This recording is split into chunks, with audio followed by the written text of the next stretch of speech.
Bandysiu, sakysime, išskirti savokas stipraus vadovo ir verslininko. Angliškai, tarp kitko, išskiria yra entrepreneur, reiškia, kuris yra verslininkas, yra businessman, kurie irgi reiškia kaip ir verslininkas, bet truputėlį kitą atspalvį turi.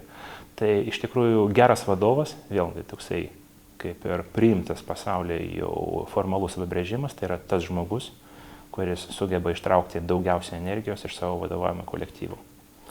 Ir turint omeny, kad dažniausia, sakysime, tos energijos gauni gerai žinodamas žmonių motyvus, reiškia, ko jie asmeniškai nori pasiekti tam darbe ir tik tai, kai sulygini jų asmeninius interesus. Ar tai yra karjeros, ar tai yra finansiniai, ar tai yra žinomumo, pripažinamumo ar kiti.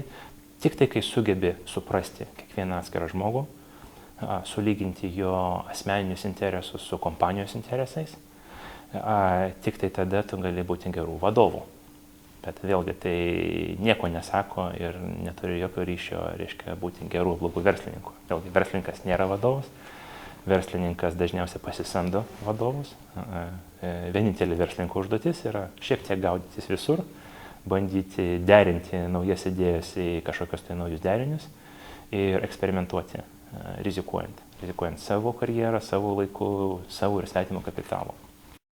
Verslininkas pasižymi to, kad jisai nusimano daugmaž apie viską. Reiškia, be abejo, pradėdamas verslą tu neturi didelės kompanijos, tai tu privalai daryti ir apskaitą, ir grafinį dizainą, ir kartais ir programuoti, ir daryti šimtus kitų darbų. Bet dėl to, kad tu gaudysi viskam, taip pat reiškia, kad tu nuodugniai nežinai nieko. Tai verslininkas iš tikrųjų yra tas žmogus, kuris turi šiek tiek žinių apie kiekvieną profesiją. Negalima sakyti, kad jisai ar vadovas kaip profesionalas, ar technikas, ar lyderis, ar dar kažkas tai.